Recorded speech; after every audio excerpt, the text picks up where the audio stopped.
ഈ കാലത്ത് ജീവിക്കാണ്ടല്ലോ നല്ല ബുദ്ധിമുട്ടാ. ലിപ്സ്റ്റിക് ഇടാതെ, സ്പ്രേ അടിക്കാതെ, ലിപ്സ്റ്റിക് ഇടാതെ മക്കന മാറിലേക്ക് തൂക്കിയിട്ടിട്ട് ഒരു നല്ല മുസ്ലിം സ്ത്രീയുടെ വസ്ത്രം ധരിച്ച് ശരീരത്തിൻ്റെ നിമ്നോന്നതകൾ പുറത്ത് കാണിക്കാതെ ഒരു പെൺകുട്ടിക്ക് പുറത്തിറങ്ങാൻ സാധിക്കുന്നുണ്ടെങ്കിൽ അത് വല്ലാത്ത ദീൻ തന്നെയാണ്. അതാണ് അഹബ്ബ ഇലൈക്കും മിനല്ലാഹി വറസൂലിഹി, അല്ലാഹുവും റസൂലും മറ്റെന്തിനേക്കാളും എനിക്ക് പ്രിയപ്പെട്ടതാകാം. എന്താ ഇപ്പോൾ ഒരു തന്ത വൈബിൽ വന്നിട്ട് ചോദിക്കും അല്ലേ, കൂട്ടുകാരികൾ ചോദിക്കും, എന്താ ഇപ്പോൾ ഒരു തന്ത വൈബിൽ ഇറങ്ങി തള്ള വൈബിൽ അല്ലേ, നമ്മളെ തള്ളാർ വല്യമാരാണ് ഇങ്ങനെ വരിക സാധാരണ, എന്താ ഇപ്പോൾ ഒരു തള്ള വൈബിൽ വന്നിട്ട് ചോദിക്കും, പരിഹസിക്കും. ആ പരിഹാസങ്ങൾ സന്തോഷമായി കാണണം. കാരണം എന്താ അറിയോ, ഇന്നമിൻ വറാഇകുൻ അയ്യാമൻ അസ്സബ്റു ഫീഹിന്ന മിസ്ലുൽ ഖബ്ദി അലൽ ജംർ എന്നാണ്. എനിക്ക് ശേഷം വരാനിരിക്കുന്ന ആളുകളുണ്ട്, ചില നാളുകൾ വരാനുണ്ട് എന്നാണ്. അന്നുണ്ടല്ലോ, അന്ന് ക്ഷമ. ചില ആളുകൾ അന്ന് ക്ഷമിക്കുക എന്ന് പറഞ്ഞാൽ എന്താ നിങ്ങൾ, അന്ന് തീയിൻ്റെ ചുട്ടുപഴുത്ത കല്ല് കയ്യിൻ്റെ ഉള്ളിൽ പിടിക്കുന്നത് പോലെയായിരിക്കും ദീന് മുറുകെ പിടിക്കാൻ വേണ്ടി. ദീനിൻ്റെ വിഷയത്തിൽ ഒരു ഇസ്ലാമിക വസ്ത്രം ധരിച്ചുകൊണ്ട് പുറത്തിറങ്ങാൻ എന്നുള്ളത് അത്രയും പ്രയാസമുള്ള കാര്യമായിരിക്കും. പക്ഷേ എന്താ പറഞ്ഞാൽ നിങ്ങൾ, ലിൽ ആമിലി ഫീഹിന്ന മിസ്ലു അജ്രി 50 റജുലൻ യഅമലൂന മിസ്ല അമലിക്കും എന്നാണ്. അതായത് അങ്ങനെ എനിക്ക് ശേഷം വരാനിരിക്കുന്ന നാളുകളെ പറ്റി അള്ളാഹുവിൻ്റെ റസൂൽ പറയാണ്, അന്ന് ദീന് മുറുകെ പിടിക്കാനേ നല്ല ചുട്ടുപഴുത്ത കല്ല് ഉള്ളം കയ്യിൽ പിടിച്ച അത്ര പ്രയാസം ഉണ്ടാകും. അത്ര പ്രയാസമുള്ള ദിവസങ്ങൾ എനിക്ക് ശേഷം വരാണ്ട് എന്ന് അള്ളാഹുവിൻ്റെ റസൂൽ പറഞ്ഞിരിക്കണ്. ആ കാലാണ് സഹോദരങ്ങളെ കടന്നുപോയി കൊണ്ടിരിക്കണത് അല്ലേ. അതിലെന്താ പറഞ്ഞാൽ നിങ്ങൾ, അന്ന് ദീനനുസരിച്ച് ജീവിച്ച ആൾക്കുള്ള പ്രതിഫലം എത്ര നിങ്ങൾ, 50 ആളുടെ പ്രതിഫലം എന്നാ പറഞ്ഞത്. 50 ആളുടെ പ്രതിഫലം കിട്ടുന്നതാണ്. അപ്പൊ സഹാബത്ത് നബിനോട് ചോദിച്ചൊരു ചോദ്യമുണ്ട്, കില യാ റസൂലല്ലാഹ് അജ്റു 50 മിന്നാ ഔ മിൻഹു എന്നാ ചോദിച്ചത്. 50 ആളെ പ്രതിഫലം എന്നേ നബി പറഞ്ഞിട്ടുള്ളൂ. അപ്പൊ സഹാബത്ത് ചോദിച്ചെന്താ നിങ്ങൾ, ഞങ്ങളിൽപ്പെട്ട 50 ആളാണോ അതോ അവരിൽപ്പെട്ട 50 ആളാണോ? നിങ്ങളിൽപ്പെട്ട 50 ആളെന്നാണ്. 50 സഹാബികൾ ചെയ്ത കൂലിയാണ്, 50 സഹാബികളുടെ കൂലിയാണ് അന്ന് ഒരാൾക്ക് കിട്ടുക എന്നാണ്. ആ കാലാണ്. അതുകൊണ്ട് ഒരു വിഷമവും വേണ്ട അല്ലേ. നിങ്ങളെ തള്ള വൈബ് എന്ന് പറഞ്ഞ് കളിയാക്കിയാലും ഇസ്ലാമിൻ്റെ വസ്ത്രം ധരിച്ചുകൊണ്ട് സഹോദരങ്ങളെ പുറത്തിറങ്ങി ആരൊക്കെ പരിഹസിച്ചാലും ഞാൻ ഇഷ്ടപ്പെടുന്നത് എൻ്റെ റബ്ബിനെയാണ്, എൻ്റെ നബിയെയാണ്, എൻ്റെ പ്രവാചകനെയാണ് എന്ന് ആർക്കാണ് സമാധാനിക്കാൻ സാധിക്കുക? ആർക്കാണ് അതിൽ ആ പ്രഹസനങ്ങളിലും ആ കളിയാക്കലിലും ആർക്കാണ് സന്തോഷിക്കാൻ സാധിക്കുന്നത്? അവരാണ് ഈമാൻ ആസ്വദിക്കുന്ന ആളുകൾ. അതാണ് അഹബ്ബ ഇലൈക്കും മിനല്ലാഹി വറസൂലിഹി. മറ്റേതിനേക്കാളും, ആരെ കളിയാക്കലിനേക്കാളും ആരെ പരിഹാസത്തെക്കാളും എനിക്കിഷ്ടം എൻ്റെ റബ്ബിനെയാണ്, എൻ്റെ നബിയെയാണ് എന്ന് ജീവിതം കൊണ്ട് പ്രഖ്യാപിക്കാൻ ആർക്കാണോ സാധിക്കുന്നത് അവർക്കാണ് സഹോദരങ്ങളെ ഈ ഈമാൻ ആസ്വദിച്ചു എന്ന് പറയാൻ കഴിയുള്ളൂ. അവർക്കേ ഈമാൻ ആസ്വദിക്കാൻ പറ്റുള്ളൂ. അതുകൊണ്ട് ആ ഒരു ദറജയിലേക്ക് നമ്മുടെ വിശ്വാസം നമ്മളെ ഉയർത്തണം. അതിലെന്താ സംശയമുള്ളത്? അള്ളാഹുവിനെ മാത്രം ആരാധിക്കുക എന്നുള്ളത്, ഈ പ്രവാചകനെ അനുധാവനം ചെയ്ത് ജീവിക്കുക എന്നുള്ളത്, ഇതിലെന്ത് നഷ്ടമുള്ളത് സഹോദരങ്ങളെ? ഈ ജീവിതത്തിൻ്റെ ഈ വൈബൊക്കെ ഉണ്ടല്ലോ, ഈ ഓളൊക്കെ അവസാനിക്കും. ഈ ആൾക്കാരും ഈ പറയുന്ന നമുക്ക് ചുറ്റുമുള്ള ആളുകളുടെ ഈ വൈബൊക്കെ അവസാനിക്കുന്ന ഒരു ദിവസമുണ്ട്. ഒന്നും വേണ്ട, ഒരു സ്ട്രോക്ക് വന്നാൽ മതി അല്ലേ. മിണ്ടാൻ പറ്റില്ല, ആലോചിച്ച് മിണ്ടാൻ പറ്റണില്ല. നിങ്ങൾക്ക് മിണ്ടാൻ പറ്റില്ലെങ്കിൽ എന്തേ കാരണം സ്ഥിതി? സംസാരിക്കാം. എല്ലാവരും ചില സ്ട്രോക്ക് ബാധിച്ച അമ്മമാരുണ്ടാവും, അവർക്ക് കേൾക്കും പക്ഷെ പറയാൻ കഴിയൂല. അങ്ങനത്തെ സ്ട്രോക്ക് ഉണ്ട്. കേൾക്കും പക്ഷെ പറയാൻ കഴിയില്ല. ആലോചിക്ക്, ഇങ്ങനെ കണ്ണിന്ന് ഇങ്ങനെ വെള്ളം വരും. അപ്പോൾ ആൾക്കാർ പറയും, ഇമ്മ ഇങ്ങനെയാണ്, നമ്മളിങ്ങനെ പറയണത്, ഇമ്മ ഇങ്ങനെ നുളോൾച്ചയാണ്, നമ്മൾ പറയണൊക്കെ ഇമ്മ കേൾക്കുന്നുണ്ട്, മാക്കൊന്നും പറയാൻ വയ്യ. അങ്ങനെ ഒരു അവസ്ഥയെ പറ്റി നിങ്ങളിങ്ങനെ കിടക്കുക, എല്ലാവരും ഇങ്ങനെ വന്ന് പറയും, എന്താലേ ഇത്ര ചെറുപ്പമായിട്ടുള്ളൂ ലേ, കഴിഞ്ഞുലേ, നിങ്ങനെ നമ്മളെ മുമ്പെന്ന് പറയുമ്പോഴേ എന്താ നുളോൾച്ചല്ലാതെ എന്താ കാട്ടുക? ഇതൊക്കെ അവസാനിക്കും. ഈ വൈബൊക്കെ ഉണ്ടല്ലോ, ഈ ഫോട്ടോ എടുക്കലും ഈ സെൽഫി എടുക്കലും, ക്യാമറ അങ്ങോട്ട് പിടിച്ചിട്ട് ഫോട്ടോ എടുക്കലും, അങ്ങോട്ട് ഇൻസ്റ്റയിലും സ്നാപ്ചാറ്റിലൊക്കെ സഹോദരങ്ങളെ, അതൊക്കെ ഒരു ഓളാണ്. ആ ഓളം കഴിഞ്ഞ് നമ്മൾ ഒറ്റക്കാണ് ഒരു സമയം വരും. അന്ന് നമ്മൾ ആലോചിക്കുന്നൊരു ആലോചന ഉണ്ട്, എന്തിനേന്നു ഇപ്പോൾ ഈ ജീവിതം എന്ന്. അത് നേരത്തെ ആലോചിക്കാൻ ആരാണോ തയ്യാറായത് അവരാണ് ജീവിതത്തിൽ വിജയിക്കുക. അതാണ് വിശുദ്ധ ഖുർആൻ ജീവിതത്തിൻ്റെ ലക്ഷ്യത്തെപ്പറ്റി ഇങ്ങനെ നിരന്തരം മനുഷ്യനെ ഓർമ്മപ്പെടുത്തിക്കൊണ്ടിരിക്കുന്നത്. വിശുദ്ധ ഖുർആനിൻ്റെ 1/3 പരലോകത്തെക്കുറിച്ചാണ്. മരണത്തിനു ശേഷം ഒരു ജീവിതമുണ്ട്, അവിടെ വിചാരണയുണ്ട്, അവിടെ നന്മയുണ്ട് തിന്മയുണ്ട് അല്ലേ. നന്മകൾക്ക് ഒരു അണുമണി തൂക്കം നന്മ ചെയ്താൽ അതവിടെ കാണുന്നതാണ്, ഒരു അണുമണി തൂക്കം തിന്മ പ്രവർത്തിച്ചാൽ അതവിടെ കാണുന്നതാണ്. അതുകൊണ്ട് സഹോദരങ്ങളെ, മരിക്കും, മരണം ഉറപ്പാണ്, അതിൽ യാതൊരു സംശയമില്ല. അതെവിടെ വെച്ച് എങ്ങനെയായിരിക്കും എന്നതിനെക്കുറിച്ച് മാത്രമേ കൺഫ്യൂഷനുള്ളൂ. എപ്പോൾ എവിടെ വെച്ച് എങ്ങനെയാണ് മരിക്കുക എന്നുള്ളതിൽ മാത്രമേ കൺഫ്യൂഷനുള്ളൂ. അത് റോട്ടിൽ ആക്സിഡൻ്റ് ആയിട്ട് റോട്ടിൽ നിന്ന് പൊറുക്കി കൊണ്ടുപോകണോ, ഈ വിമാനത്തിൽ ഉംറക്ക് പോകുമ്പോൾ വിമാനം കാണാനില്ലാതായി കത്തിപ്പോയിട്ട് ഒന്നും കിട്ടാതെ ബോഡിയൊന്നും ഇല്ലാതെ അങ്ങനെയാണോ നമ്മളെ അവസാനം? ഒരാൾക്കും അറിയില്ല. ഞങ്ങളാഴ്ചക്ക് ഓരോ ICUലൊക്കെ ഇങ്ങനെ കിടന്ന് മൂക്കിലും വായിലും മൂക്കിലും മൂത്രത്തിനും എല്ലാ സ്ഥലത്തും ട്യൂബ് ഇട്ടുകാണ്ട് പി പി പി പി എന്ന് പറഞ്ഞ് അതിൻ്റെ അടി കിടന്നിട്ടാണോ നമ്മൾ മരിക്കുക? അറിയില്ല. അതുകൊണ്ട് മരണമെന്നൊന്ന് അത് ഉറപ്പാണ് സഹോദരൻ. ഇങ്ങനെ മരിച്ചിനെ പറഞ്ഞ് പേടിപ്പിച്ചെന്ന് വിചാരിച്ചണ്ട, പേടിപ്പിച്ചൊന്നല്ല, പേടിപ്പിച്ചല്ല, ഇതൊരു യാഥാർത്ഥ്യമാണ്. അത് നമ്മൾ ഉൾക്കൊള്ളണം. ഈ മരണത്തിന് ശേഷം ഒരു ജീവിതമുണ്ട്. നമ്മൾ അതാണ് നബി സല്ലല്ലാഹു അലൈഹി വസല്ലമ സഹാബത്തിനെ പഠിപ്പിച്ചത്. അവർ മാറിയത് അങ്ങനെയാണ് സഹോദരങ്ങളെ. അബൂബക്കർ സിദ്ദീഖ് റളിയല്ലാഹു അൻഹു ഇങ്ങനെ ളുഹർ നിസ്കാരം കഴിഞ്ഞുകാണ്ട് പെരീക്ക് പോയി. മൂപ്പര് സൂറത്തു നിസാ ഓതുകയാണ്, സൂറത്തു നിസാ ഓതിക്കൊണ്ടിരിക്കുകയാണ്. അപ്പോൾ അതിലെന്തുണ്ട്, ഒരു ലിർരിജാലി എന്താണ്, പുരുഷന്മാർക്ക് അവർ സമ്പാദിച്ചതുണ്ട്, സ്ത്രീകൾക്ക് അവർ സമ്പാദിച്ചതുമുണ്ട് എന്നുള്ള വിശുദ്ധ ഖുർആനിലെ ആയത്തുണ്ട്. അത് ഓതിയിട്ട് മൂപ്പർക്ക് ആകെ ബേജാറായി. പടച്ചോനെ, മനുഷ്യപ്പം എങ്ങനെ നോക്കിയാലും ഇപ്പം നീ നേരം വെളുത്തുങ്ങൾ എടുത്ത് നോക്കി, നമ്മളിപ്പോൾ നിസ്കരിച്ചിക്കണമെങ്കിലും നമ്മൾ കുറേ കുറ്റം പറഞ്ഞു അല്ലേ, കുറേ ആൾക്കാരെ ചീത്ത പറഞ്ഞു, കുറേ ആൾക്കാരെ കുറ്റം പറഞ്ഞു, എന്നെ നെഗറ്റീവായത് പറഞ്ഞു, അങ്ങനെ കുറേ നമ്മൾ ജീവിതത്തിൽ തെറ്റുകൾ ചെയ്തു പോകുന്നുണ്ട്. അപ്പോൾ എന്തായാലും കുറേ തെറ്റുകൾ ഉണ്ടാവുമല്ലോ. അപ്പോൾ അതൊക്കെ പിന്നെ നാളെ നമ്മൾ മറുപടി പറയേണ്ടി വരില്ലേ? അതാണല്ലോ വിശുദ്ധ ഖുർആനിൽ പുരുഷൻ അവനെ സമ്പാദിച്ചതും ഉണ്ടാവും, സ്ത്രീ അവൾക്ക് സമ്പാദിച്ചതും ഉണ്ടാവും എന്ന് പറയുമ്പം അത് അപ്പം ആകെ മൂപ്പര് ബേജാറായിട്ട്. ആരാണ് സഹോദരങ്ങളെ അബൂബക്കർ സിദ്ദീഖ് റളിയല്ലാഹു അൻഹു? അള്ളാൻ്റെ റസൂലിൻ്റെ സദസ്സിൽ നബി ചോദിക്കുകയാണ്, ഇന്ന് ആരാണ് ഒരു മയ്യത്ത് നിസ്കരിച്ച്, ഇന്ന് ആരാണ് ഒരു ജനാസയെ അനുഗമിച്ചത് എന്ന് ചോദിക്കുമ്പം അബൂബക്കർ സിദ്ദീഖ് എന്ന് പറയുന്നത് ഞാനുണ്ട് നബിയെ. അത് മൂപ്പര് കാണിച്ചു കൊടുക്കാൻ വേണ്ടിയല്ല. നബി സല്ലല്ലാഹു അലൈഹി വസല്ലമ ഒരു ചോദ്യം ചോദിച്ചിട്ട് അതിന് മറുപടി പറയാതെക്കുക എന്ന് പറഞ്ഞാൽ അത് കുറ്റകരമായി പോകുമെന്ന് പേടിച്ചിട്ടാണ് ആരെങ്കിലും ഇന്ന് ആ ജനാസയെ അനുഗമിച്ചവരുണ്ടോ എന്ന് ചോദിച്ചപ്പം ആ സദസ്സെന്ന് അബൂബക്കർ സിദ്ദീഖ് റളിയല്ലാഹു അൻഹു പറഞ്ഞു, ഞാൻ അനുഗമിച്ചിക്കണമെന്ന് പറഞ്ഞു. ഇന്ന് ആരാണ് ഒരു മിസ്കീന് ഭക്ഷണം കൊടുത്തതെന്നാണ് ചോദിക്കും നബി, അടുത്ത ചോദ്യം. അപ്പോഴും അബൂബക്കർ സിദ്ദീഖ് റളിയല്ലാഹു അൻഹു പറഞ്ഞു, ഞാൻ കൊടുത്തുകണ് നബിയെന്ന്. ഇന്ന് ആരാണ് ഒരു രോഗിയെ സന്ദർശിച്ചതെന്ന് ചോദിക്കണം. അപ്പോഴും അബൂബക്കർ സിദ്ദീഖ് പറഞ്ഞു, ഞാൻ രോഗിനെ സന്ദർശിച്ചിട്ടുണ്ട്. ഇന്ന് ആരാണ് സുന്നത്ത് നോമ്പ് നോറ്റ ആൾക്കാരെന്ന് ചോദിക്കുകയാണ്. പക്ഷേ മദ്രസയിലെ ഉസ്താദ് ചോദിക്കുമല്ലോ ചിലപ്പം, ഇന്ന് ആരാണ് സുബഹിസ്കരിച്ചതെന്നൊക്കെ. അതേമാതിരി നബിങ്ങൾ ചോദിക്കുകയാണ്, ഇന്ന് ആരാപ്പോൾ സുന്നത്ത് നോമ്പ് നോറ്റവരുള്ളത്? അപ്പോഴും അബൂബക്കർ സിദ്ദീഖ് ഞാൻ സുന്നത്ത് നോമ്പ് നോറ്റിക്കണ്. നിങ്ങൾ ആലോചിക്ക്, സുന്നത്ത് നോമ്പ് നോറ്റിക്കണ്, ഒരു രോഗിനെ സന്ദർശിച്ചിട്ടാണ് വരുന്നത്, ഒരു ജനാസയെ അനുഗമിച്ചിക്കണ്, ഒരു മിസ്കീന് ഭക്ഷണം കൊടുത്തുക്കണ്. ഈ 4 കാര്യം ഒരു ദിവസം ചെയ്തിട്ടാണ് മൂപ്പര് നബീൻ്റെ ക്ലാസ്സിൽ വന്ന് കുത്തിരിക്കണത്. ആ അബൂബക്കർ സിദ്ദീഖ് റളിയല്ലാഹു അൻഹു എന്ത് ചെയ്യണത്, സൂറത്തു നിസായിലെ ആയത്ത് ഓതിയിട്ട് ബേജാറാണ്. മൂപ്പർക്ക് നിൽക്കാൻ പറ്റില്ല. മൂപ്പര് ആകെ ബേജാറായി പള്ളിയേക്ക് മണ്ടി നബീൻ്റെ അടുത്തേക്ക് ചെല്ലുകയാണ്. എന്താണ് അബൂബക്കറാൻ ചോദിക്കണം, ഇങ്ങനെ ആകെ ബേജാറായി നിൽക്കണം. അപ്പോൾ ഞാനിങ്ങനെ ആയത്ത് ഓതിയപ്പോൾ ആകെ ടെൻഷനായി നബിയൻ. അപ്പോൾ ഈ ഇങ്ങോട്ട് വരുന്ന വൈക്ക് എൻ്റെ കാലെവിടെങ്കിലും ഒന്ന് വെച്ച് കുത്തിയിട്ടുണ്ടാവും, എനിക്ക് വേദനിച്ചിട്ടുണ്ടാവും. അത് ഈ ആ ബേജാറിൽ ഈ അറിഞ്ഞിട്ടുണ്ടാവില്ല. പക്ഷെ അതിന് പോലും അള്ളാഹു അബൂബക്കറെ എനിക്ക് പ്രതിഫലം നൽകുന്നുണ്ട് അല്ലേ. ഈ അറിയാതെ എത്രയോ പ്രതിഫലം പടച്ചവനക്ക് രേഖപ്പെടുത്തുന്നുണ്ട്. അതുകൊണ്ട് എന്തായാലും ഖൈറായിരിക്കും ഷെറിനേക്കാൾ തോനുണ്ടാകുക എന്ന് പറഞ്ഞുകൊണ്ട് സമാധാനിപ്പിച്ച് മടക്കിയേക്കാണ്. ബേജാർ തന്നെയാണ്. മഹാനായ ഉമർ ഇബ്നു ഖത്താബ് റളിയല്ലാഹു അൻഹു സുബഹി നിസ്കാരത്തിൽ കുത്തേറ്റ് കിടക്കുകയാണ്. സുബൈക്ക് വന്ന്, അന്ന് ഇരുട്ടാണ്, നമ്മളെ പള്ളിക്കത്തമാര് ലൈറ്റൊന്നുമില്ല, സുബൈക്ക് ഇരുട്ടുണ്ടാകുക, ഇരുട്ടത്താണ് ഒരു സുബൈ നിസ്കരിച്ചിരുന്നത്. അപ്പോൾ ഇരുട്ടത്ത് വന്ന് കുത്തിയേക്കാണ്. അങ്ങനെ വയറ്റിൽ വലിയ കുത്തുകൊണ്ട് ഉമർ റളിയല്ലാഹു അൻഹു ഇങ്ങനെ നിലത്ത് കിടക്കുകയാണ്.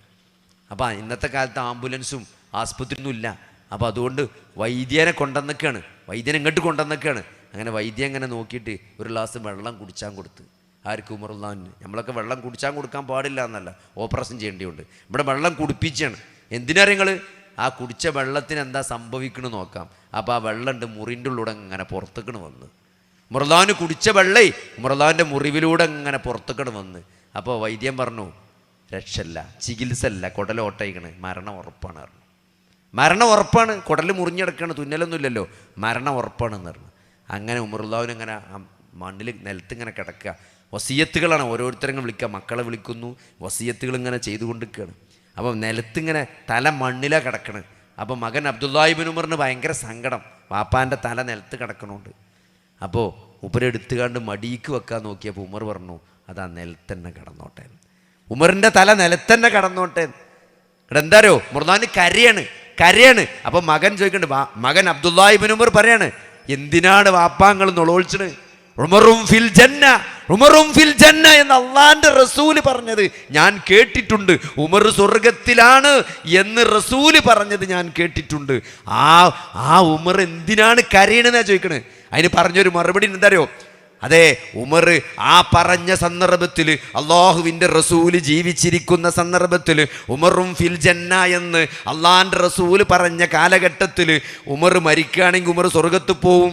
പക്ഷേ കാലങ്ങളേറെ കഴിഞ്ഞു, ഉമർ കുറേ ഉത്തരവാദിത്തങ്ങൾ കൈകാര്യം ചെയ്തിട്ടുണ്ട്. വലിയൊരു രാജ്യത്തിൻ്റെ ഭരണാധികാരിയായി ഉമർ ഒട്ടേറെ അമാനത്തുകൾ കൈകാര്യം ചെയ്തിട്ടുണ്ട്. അതിൽ ഉമറിന് വീഴ്ച വന്നിട്ടുണ്ടോ എന്ന പേടിയിലാണ് ഉമർ എന്നാണ്.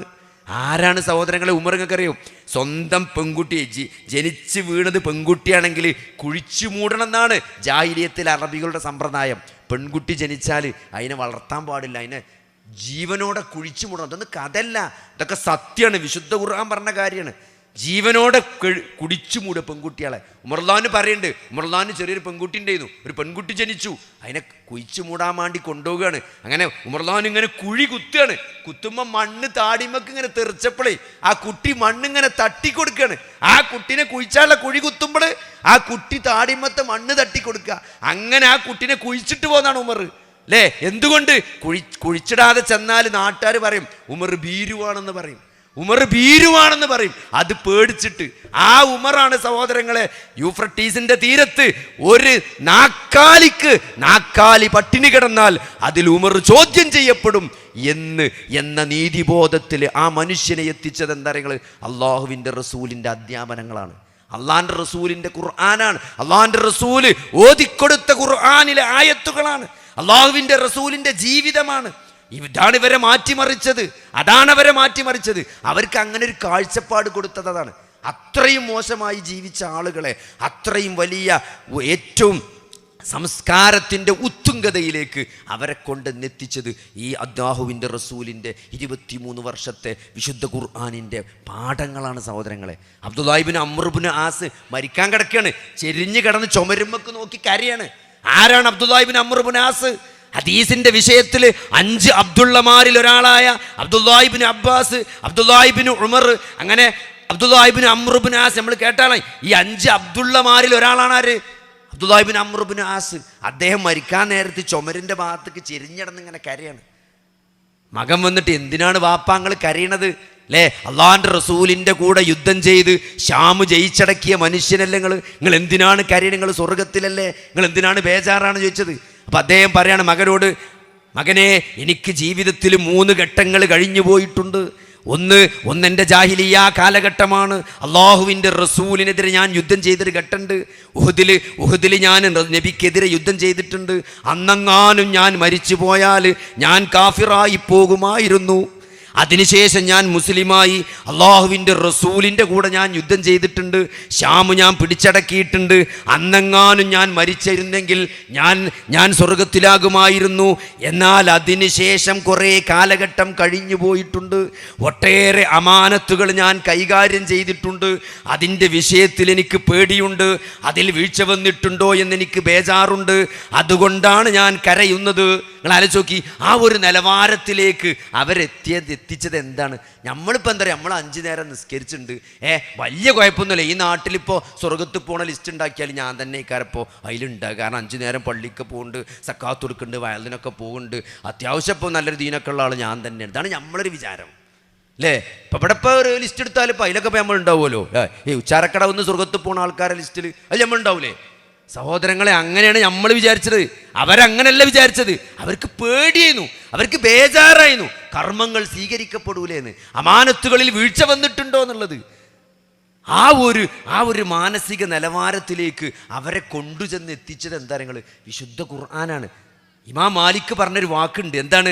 മുൻഗാമികളെ മാറ്റിയത് എന്താണോ അതാണ് പിൻഗാമികൾക്കും മാറ്റം ഉണ്ടാക്കാനുള്ളത്. വേറൊരു സാധനം അങ്ങനെ വയലെറിഞ്ഞിട്ടൊന്നും മാറൂല. മാറണമെങ്കിൽ എന്താണോ മുൻഗാമികളെ മാറ്റിയത് അത് വിശുദ്ധ ഖുർആനാണ്, അത് നബി സല്ലല്ലാഹു അലൈഹി വസല്ലമയുടെ സഹീഹായ ഹദീസുകളാണ്. ഇതൊക്കെ ആകാശലോകത്ത് നിന്ന് വന്ന അള്ളാഹുവിൻ്റെ വഹിയാണ്. ഇതൊന്നും തൊള്ളി തോന്നിയത് പറയണതല്ല. നബി വഹീൻ്റെ അടിസ്ഥാനത്തിൽ സംസാരിക്കുന്ന ഈ ദീന് അതാണ് അവരെ മാറ്റിയത് അല്ലേ. എന്താണ് അബൂസലമ റളിയല്ലാഹു അൻഹു? ആരാണ് അബൂസലമ? അബൂസലമയും ഉമ്മുസലമയും എന്ന് പറഞ്ഞ ഇസ്ലാമിലെ ദമ്പതിമാരുണ്ട് അല്ലേ. ഇസ്ലാമിലെ ആദ്യകാലത്ത് ഒന്നിച്ച് മുസ്ലിമായ രണ്ടാൾക്കാരാണ് അബൂസലമ റളിയല്ലാഹു അൻഹും ഉമ്മുസലമ റളിയല്ലാഹു അൻഹും. നമ്മൾ പഠിക്കണം, ഓരെ പറ്റി പഠിക്കണം. നമ്മൾ പഠിക്കാൻ മാത്രമുള്ളൊരു സംഭവമാണ് ഓല് രണ്ടാളും. ഓല് തമ്മിലുള്ള സ്നേഹം എന്ന് പറഞ്ഞാൽ ഇസ്ലാമിലെ ആദ്യകാലത്ത് ഹിജ്റ പോയ കപ്പിൾസാണ് ഓര്. എത്യോപ്യയിലേക്ക് അബിസീനിയയിലേക്ക് ഹിജ്റ പോയ കപ്പിൾസാണ് അബൂസലമയും ഉമ്മുസലമയും. ഓലെ കഥ കുറേ ഓരോ ജീവിതം നമുക്ക് കുറേ പഠിക്കാണ്ട്. എന്താണ്? ഒന്ന്, അബൂസലമ റളിയല്ലാഹു അൻഹു ദീർഘമായ യാത്ര കഴിഞ്ഞിട്ട് വീട്ടിലേക്ക് വരികയാണ്. അപ്പോൾ എന്താ അറിയോ, വീട്ടിൽ ചെന്ന് നോക്കുമ്പം അവിടെ നല്ല സ്വീകരണം അല്ലേ. നമ്മൾ സാധാരണ യാത്ര കഴിഞ്ഞ് വരുമ്പോൾ ക്ഷീണിച്ച് വരുമ്പം നമുക്ക് സൂപ്പും വെള്ളമൊക്കെ ചൂടാക്കി തിളപ്പിച്ച് കുളിച്ചാനൊക്കെ സെറ്റപ്പാക്കി അല്ലേ, ഭക്ഷണമൊക്കെ റെഡിയാക്കി ഒക്കെ എല്ലാ യാത്രക്ക് ഒരു യാത്രക്കാരൻ തിരിച്ചു വരുമ്പോഴുള്ള എല്ലാ സൗകര്യങ്ങളൊക്കെ ഒരുക്കി അതൊക്കെ കഴിഞ്ഞ് അവർ കുറേ ദീർഘമായ യാത്ര ആകുമ്പം അന്ന് രാത്രി ഒരു ഭാര്യാഭർത്തൃ ബന്ധത്തിലേർപ്പെട്ട് സുബൈക്ക് എണീറ്റിട്ട് ആ ഉമ്മുസലമ റളിയല്ലാഹു അൻഹു അബൂസലമയോട് പറയാണ്, നമ്മളെ കുട്ടി ഇന്നലെ വൈകുന്നേരം മരിച്ചിക്കണ്, മയ്യത്ത് അപ്പുറത്തെ റൂമിൽ വെച്ചിക്കണ്, ഇനി മറയ്യാണ്ട് ഞങ്ങൾ വന്നപ്പം പറയാൻ എന്താ അറിയോ, നിങ്ങൾക്കൊരു വിഷമം വേണ്ട, ഇനിയിപ്പോൾ യാത്ര കഴിഞ്ഞ് വരില്ല, എന്തായാലും മറയ്യണം, നേരം വെളുത്തിട്ടല്ലേ മറയുള്ളൂ, അതുകൊണ്ട് പറയാതെന്നതാണ്. ആർക്ക് പറ്റും സഹോദരങ്ങളെ? അതാണ് ഈ കുട്ടി മരിക്കുക എന്നുള്ളത് എന്തല്ല ഒരു ദുരന്തമല്ല സഹോദരങ്ങളെ. ഒരു കുട്ടി മരിക്കുമ്പം ഒരു മാതാപിതാക്കൾ ആ വിരഹത്തിൽ വേദനിക്കുന്ന ആ മനസ്സിൽ നിന്ന് അൽഹംദുലില്ലാ ഇന്നാ ലില്ലാഹി വ ഇന്നാ ഇലൈഹി റാജിഊൻ എന്നൊരു വിശ്വാസിക്ക് പറയാൻ സാധിച്ചാലേ അള്ളാഹ് പറഞ്ഞെന്താ അറിയാം, മലക്കിനോട് പറയുന്നതാണ്, ബൈത്തുൽ ഹംദ് എന്ന് പേരിട്ട് സ്വർഗത്തിൽ ഒരു പെരണ്ടാക്കിയിട്ട് അത് രജിസ്റ്റർ ചെയ്ത് കൊടുത്തലാന്നാണ്. ഈ രജിസ്ട്രേഷൻ തന്നെ പേരടക്കം കിട്ടുന്നതാണ്. ബൈത്തുൽ ഹംദ് എന്ന് പേരിട്ടിട്ട് അത് രജിസ്റ്റർ ചെയ്ത് നിങ്ങൾക്ക് തരും. എന്ത്? നിങ്ങളൊക്കെ ഒരു കുട്ടി മരിച്ചിട്ട് നിങ്ങൾ അൽഹംദുലില്ലാ എന്ന് ഉള്ളു തുറന്നിട്ട് പറഞ്ഞാൽ, ഉള്ളു തുറന്ന് നിങ്ങൾക്ക് മനസ്സുകൊണ്ട് അങ്ങനെ അള്ളാഹുവിനോട് അങ്ങനെ ഒരു കൃതജ്ഞത രേഖപ്പെടുത്താൻ പറ്റിയാൽ, അപ്പോൾ ഇതൊന്നും നഷ്ടമല്ല. അത് മനസ്സിലാക്കിയവരാണ് അവർ അല്ലേ. അബൂസലമ മരിക്കണം. നിങ്ങൾ അത്രയും സ്നേഹമുള്ള ദമ്പതികളാണ്. അബൂസലമ റളിയല്ലാഹു അൻഹു മരിക്കണം. അങ്ങനെ ഉമ്മുസലമക്ക് ഭയങ്കര വിഷമാണ്. നോക്കി, അത്രയും സ്നേഹനിധിയായൊരു ഭർത്താവ് വിട്ടുപിരിയുമ്പം ഒരു സ്ത്രീയുടെ മനസ്സ് എത്ര വിഷമിക്കുണ്ടാവും. അതിൽ അള്ളാൻ്റെ റസൂല് പഠിപ്പിച്ചൊരു പ്രാർത്ഥന ഉണ്ട്. ജീവിതത്തിൽ വലിയ വിഷമുണ്ടാകുന്ന സന്ദർഭത്തിൽ അല്ലാഹുമ്മ അജ്റുനി ഫീ മുസീബത്തി, അല്ലാഹുവേ ഈ എൻ്റെ മുസീബത്തിൽ എനിക്ക് നീ പ്രതിഫലം നൽകണമേ, വ അഖ്ലിഫ് ലീ ഖൈറൻ മിൻഹാ, ഈ പോയതിനേക്കാൾ പകരം നല്ലതെനിക്ക് നീ നൽകണേ എന്ന് പ്രാർത്ഥിക്കാൻ വേണ്ടി നബി പഠിപ്പിച്ചിട്ടുണ്ടെന്നാണ്. ആ പ്രാർത്ഥന പ്രാർത്ഥിക്കുമ്പോഴും നിങ്ങൾ മനസ്സിലാക്കേണ്ട ഒരു പോയിന്റ് എന്താ അറിയോ, ആ പ്രാർത്ഥന പ്രാർത്ഥിക്കുന്ന സന്ദർഭത്തിൽ പോലും ഉമ്മുസലമ റളിയല്ലാഹു അൻഹു വിചാരിക്കണം എന്താ അറിയോ, അബൂസലമക്ക് പകരം ഒരാളെ തരണേന്നാണല്ലോ ഇപ്പോൾ പറയണത്. അബൂസലമക്ക് പകരം ഈ ഭൂമിയിൽ ആരും ഇല്ല എന്നാണ്. അത്രയും സ്നേഹമുള്ള മനുഷ്യനായിരുന്നു. ഇനി ആര് വന്നാലും അത് അബൂസലമയോളം ആകൂലാന്നാണ് ആ പ്രാർത്ഥന പ്രാർത്ഥിക്കുമ്പോൾ പോലും ഉമ്മുസലമ വിചാരിച്ചത്. പക്ഷേ സഹോദരങ്ങളെ, കുറച്ച് ദിവസം കഴിഞ്ഞപ്പോൾ അള്ളാൻ്റെ റസൂലാണ് ഉമ്മുസലമയെ കല്യാണം കഴിച്ച്. അബൂസലമയേക്കാൾ ഖൈറായതിന് എനിക്ക് പകരം നൽകണേ എന്ന് ഉമ്മുസലമ പ്രാർത്ഥിച്ചപ്പോൾ പടച്ചോൻ കൊടുത്തത് ആരെയാണ്? നിങ്ങൾ നബിനെയാണ് കൊടുത്തത്. അതുകൊണ്ട് പ്രാർത്ഥന നഷ്ടാവൂല. നിങ്ങൾ അള്ളാഹിനോട് ആത്മാർത്ഥമായിട്ട് പ്രാർത്ഥിച്ചാലേ ജീവിതത്തിൽ ഒരു നഷ്ടം വരാനുള്ള സഹോദരങ്ങളെ. അതാണ് നബി സല്ലല്ലാഹു അലൈഹി വസല്ലം അവരെ പഠിപ്പിച്ചത്. അവർ മാറിയത് അങ്ങനെയാണ് അല്ലേ. മഹാനായ ഉമർ ഇബ്നു ഖത്താബ് റളിയല്ലാഹു അൻഹു ഹജ്ജിന് പോയി മീനായിൽ ഇങ്ങനെ പ്രാർത്ഥിക്കുകയാണ് അല്ലേ. അന്ന് നമ്മളെ ഇന്നത്തെ പോലെ ഇങ്ങനെ ടെൻ്റ് അടിച്ചുള്ള മീനല്ല, ഒഴിഞ്ഞു കിടക്കണ മീനാണ്. അപ്പോൾ ഇബ്നു അബ്ബാസ് റളിയല്ലാഹു അൻഹു കൂടെ ഉണ്ട്, ഹജ്ജിന് ഉമറിൻ്റെ കൂടെ ഉണ്ട്. അപ്പോൾ ഇബ്നു അബ്ബാസിന് ഉമർ റളിയല്ലാഹുവിന് ഒരു പ്രത്യേകത ഉണ്ട്. അബൂബക്കർ സിദ്ദീഖ് റളിയല്ലാഹു അൻഹു പ്രാർത്ഥിച്ചാൽ ആരും കേൾക്കൂല, മെല്ലെ പ്രാർത്ഥിക്കുക. ഉമർ പ്രാർത്ഥിച്ചാൽ കുറച്ച് ഉറക്കനെ പ്രാർത്ഥിക്കുക. അപ്പോൾ കുറച്ചെടുത്ത് പോയി എന്നാൽ ഉമറിൻ്റെ പ്രാർത്ഥന കേൾക്കാൻ പറ്റും. അപ്പോൾ എന്താണ് മീനയിൽ ഉമർ പ്രാർത്ഥിക്കുന്നത് എന്നറിയാൻ വേണ്ടി ഇബ്നു അബ്ബാസ് റളിയല്ലാഹു അൻഹു മെല്ലെ അടുത്ത് പോയി നിൽക്കണം, കുറച്ചടുത്ത് വന്ന് നിൽക്കും. എന്താ ഇപ്പോൾ ഉമർ പ്രാർത്ഥിക്കണം നോക്കാൻ. എന്താ ഉമർ പ്രാർത്ഥിച്ചറിയങ്ങൾ? അത് ഉമറിന് പ്രായം കൂടി വരികയാണ്.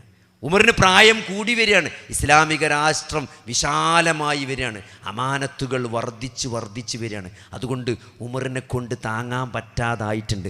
അതുകൊണ്ട് ഈ അമാനത്തുകൾ കൈകാര്യം ചെയ്യാൻ ഉമറിന് പ്രയാസം വരികയാണെങ്കിൽ, ഉമറിനൊരു പ്രയാസം വരികയാണെങ്കിൽ അള്ളാൻ്റെ റസൂലിൻ്റെ പുണ്യ മദീനയിൽ വെച്ച്, അള്ളാൻ്റെ റസൂലിൻ്റെ പുണ്യ മദീനയിൽ വെച്ച് ഉമറിനെ നീ ഷഹീദാക്കണേ എന്നാണ് ഉമർ പ്രാർത്ഥിക്കണേ.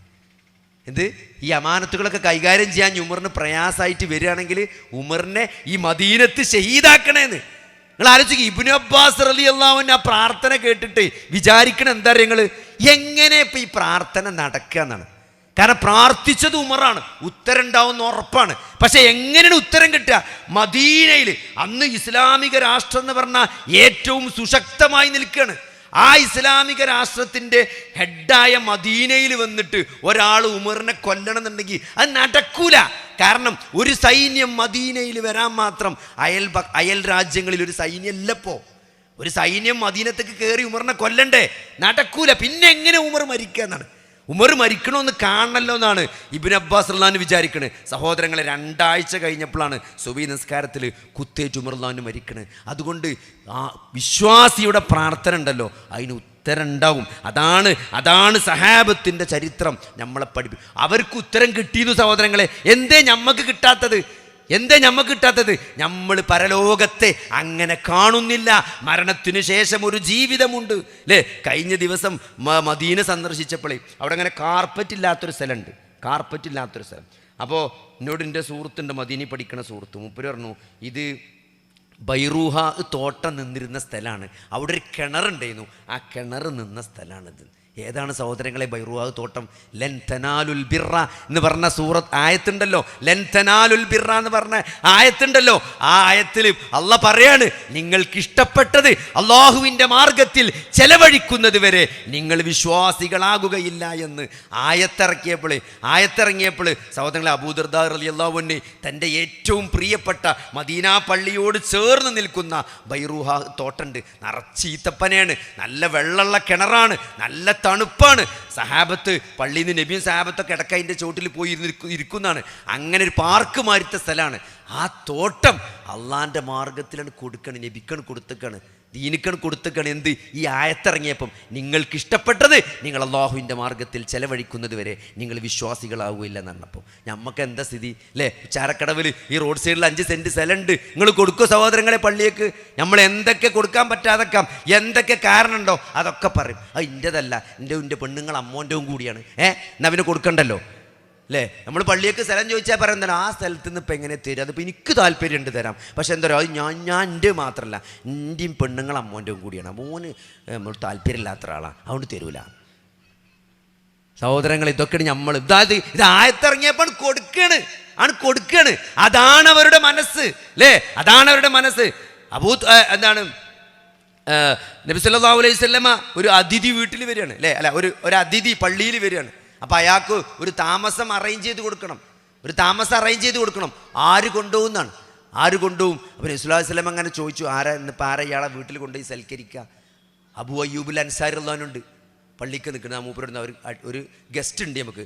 ഇന്നത്തെ പോലെ ഇന്നിപ്പോൾ എന്താ വെച്ചാൽ, നിങ്ങൾ ഇവിടെ എവിടെയെങ്കിലും കുടുങ്ങിയാൽ നിങ്ങൾക്ക് കുറച്ച് അപ്പുറത്ത് വന്നിട്ട് പോയാൽ ലോഡ്ജ് കിട്ടും. നമുക്ക് ഓടി ലോഡ്ജ് കിട്ടും. പണ്ടത്തെ കാലത്ത് ലോഡ്ജില്ല. അപ്പോൾ ഒരു യാത്രക്കാരൻ, അതുകൊണ്ടാണ് യാത്രക്കാരൻ നമ്മൾ എന്ത് ചെയ്യണത്, നമ്മൾ അതിഥിയായി കൂട്ടി ഓനെ നമ്മൾ സൽക്കരിച്ച കൂലി ഉണ്ട് എന്ന് പറഞ്ഞാൽ അതുകൊണ്ടാണ്. കാരണം യാത്രക്കാർക്ക് വേറെ ഓപ്ഷൻ ഇല്ല അന്ന്. അപ്പോൾ അതുകൊണ്ട് ഈ യാത്രക്കാരൻ ആരാ വീട്ടിൽ കൊണ്ടുപോയി ചോദിച്ചു. അപ്പോൾ അബൂ അയ്യൂബുൽ അൻസാരി റളിയല്ലാഹു അൻഹു ആ യാത്രക്കാരനെ വീട്ടിൽ കൂട്ടിക്കൊണ്ടുപോവാണ്. വീട്ടിൽ കൂട്ടിക്കൊണ്ടുപോയിട്ട് പെണ്ണുങ്ങളോട് മേൻ ചെന്നിട്ട് പറഞ്ഞത്, അന്ന് ഫോണൊന്നുമില്ല, മറ്റേ നമ്മളാണെങ്കിൽ ഒരു ചങ്ങായി ഒപ്പം കൂടിയാണ് എന്തായാലും തിന്നാണ്ടോ വയ്ക്കും അല്ലേ? അങ്ങനെ നമ്മൾ പറയാം, അപ്പോൾ ഫോൺ വിളിച്ചിട്ട് അല്ലെങ്കിൽ മെസ്സേജ് അയക്കും, ഒരു ചങ്ങായി വരുന്നുണ്ട് എന്തെങ്കിലുമൊക്കെ ഉണ്ടാക്കാറിട്ട്. ഇതങ്ങനല്ല, ഇത് പെരയിൽ ചെന്നിട്ടാണ് കാണുള്ളൂ. പെണ്ണുങ്ങളോട് പറയാണ്, എന്താ അപ്പോൾ ഇവിടെ ഉള്ളത്? അപ്പോൾ പറഞ്ഞു, കുട്ടികളൊക്കെ തിന്ന് കടന്നിക്കണ്, നമുക്ക് 2 ആൾക്കുള്ളത് മാത്രമേ ഉള്ളൂ ഇവിടെ. ഇനിയിപ്പോൾ എന്താ ചെയ്യുക? അപ്പോൾ മൂപ്പരൊരു ഐഡിയ പറയണേ, ഞാനും മൂപ്പരും കൂടി ഭക്ഷണം കഴിക്കാതിരിക്കും. അപ്പോൾ നമുക്ക് 2 ആൾക്കുള്ളതിന് തന്നളാം, എന്നിട്ട് ഞാനും മൂപ്പരും കൂടി ഭക്ഷണം കഴിക്കാതിരിക്കും. കഴിക്കാൻ തുടങ്ങുന്നതോടുകൂടി ഞാൻ വിളക്കാണ്ട് ഊതും. ഞാൻ എന്ത് ചെയ്യും? ഞാൻ വിളക്കണ്ട് ഊതും. പിന്നെ ആരാ തിന്ന് മനസ്സിലാവില്ല, നമ്മൾ തിന്നാന്നാ മതിയല്ലോ, മൂപ്പരാണ് തിന്നോളൂല്ലോ. അപ്പം മൂപ്പർക്ക് പള്ളറിഞ്ഞോളൂല്ലോ. അങ്ങനെ ചെയ്യാൻ തരാം. അങ്ങനെ 2 ആളും പ്ലാൻ ചെയ്ത് സെറ്റാക്കിയിട്ട് എന്ത് ചെയ്യും? അതിഥിനെ വിളിച്ച് ഭക്ഷണം കഴിക്കാതിരിക്കും, തിന്നാൻ തുടങ്ങുമ്പോൾ വിളക്കണ്ട് ഊതും. നബി സല്ലല്ലാഹു അലൈഹി വസല്ലമയാണ് ഇപ്പോൾ ആളെ പറഞ്ഞയച്ചത് അല്ലേ. നബിക്ക് വഹി കിട്ടുകയാണ്, പടച്ചോൻ വഹി എത്തിച്ചു കൊടുക്കുകയാണ്. ഇന്നലെ അബൂ അയ്യൂബുൽ അൻസാരി കൊണ്ടുപോയ ഒരാളെ അബൂ അയ്യൂബുൽ അൻസാരി ഇങ്ങനെയൊക്കെയാണ് കാട്ടിയതെന്ന് പടച്ചോന് വഹി കൊടുക്കുകയാണ് നബിക്ക്, വളക്കൂതികാണ്ട് നല്ലോണം തീറ്റിച്ചിക്കണെന്ന്. അങ്ങനെ പിറ്റേന്ന് പള്ളിയേക്ക് വരുമ്പോൾ നബി സ്വല്ലല്ലാഹു അലൈഹി വസല്ലം പറയാണ് അബൂ അയ്യൂബുൽ അൻസാരിനോട്, എന്തറിയോ, അള്ളാഹു അർശിൻ്റെ മുകളിൽ നിന്ന് ചിറിച്ചു എന്നാണ്. അള്ളാഹു അർശിൻ്റെ മുകളിൽ നിന്ന് ചിറിച്ചു എന്ന് അബൂ അയ്യൂബ് അൻസാരി കാണിച്ച് കണ്ടിട്ട്. സഹോദരങ്ങളെ, അതാണ് അവർ അതിനൊക്കെ യാഥാർത്ഥ്യ ബോധത്തോടു കൂടി അതിനൊക്കെ കൂലി കിട്ടും എന്ന ബോധത്തോടു കൂടിയാണ് അവർ ദീനിനെ കണ്ടത്. നമ്മളെന്താ പറയുക, നമുക്ക് ഇതിലൊന്നും ഒരു ഉറപ്പില്ലാത്ത കളിയാണ് നമ്മൾ കളിച്ചുകൊണ്ടിരിക്കുന്നത്. അതുകൊണ്ട് അത് മാറ്റി വെക്കണം, യഖീന് വേണം.